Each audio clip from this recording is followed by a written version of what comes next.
ఇక నుంచి ఈ ఇంట్లో నువ్వు ఏ పని చేయడానికి వీల్లేదు. అలా కాదని మా కళ్ళు గప్పి ఏదైనా పని చేసావనుకో ఇక మా గతి అదో గతే. కాబట్టి మా ఎను దయవుంచి ఇక మీదట ఇంటి పనులేవి చేయరాదని విన్నవించుకుంటున్నాం మహారాణి. ఏమి రేణుకా, ఏమంటావు?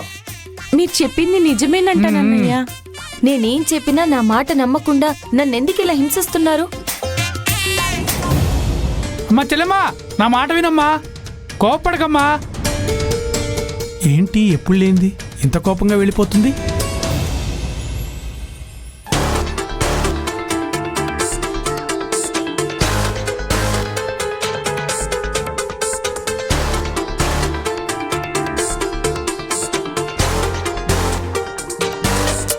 సార్, మీతో కాస్త మాట్లాడాలి.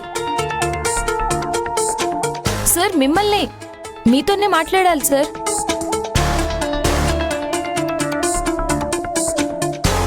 సార్, మిమ్మల్ని మీతోనే మాట్లాడాలని అంటున్నాను. వినిపిస్తుందా?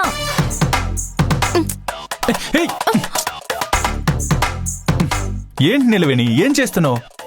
సారీ సార్, మీతో కొంచెం మాట్లాడాలి, అందుకే. సరే, ఏం మాట్లాడాలో చెప్పు. నేను గర్భవతినని అందరితో ఎందుకు సార్ అబద్ధం చెప్పారు? ఓ, ఆ విషయమా? అది సరదాగా చెప్పిన అబద్ధమేలే. దాని గురించి నువ్వేం ఫీల్ అవ్వకు. ఫీల్ అవ్వకుండా ఎలా ఉండమంటారు సార్? మీ పాటికి మీరు అందరితో నేను గర్భవతిని అని చెప్పేశారు.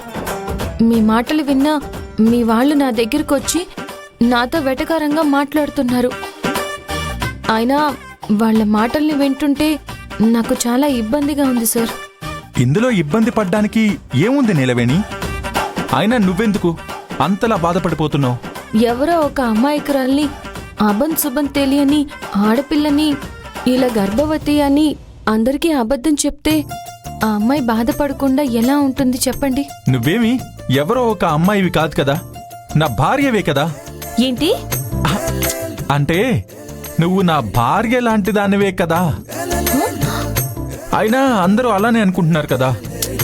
అనుకున్నంత మాత్రాన అందరి ముందు అసహ్యంగా అబద్ధం ఎలా చెప్పగలిగారు సార్?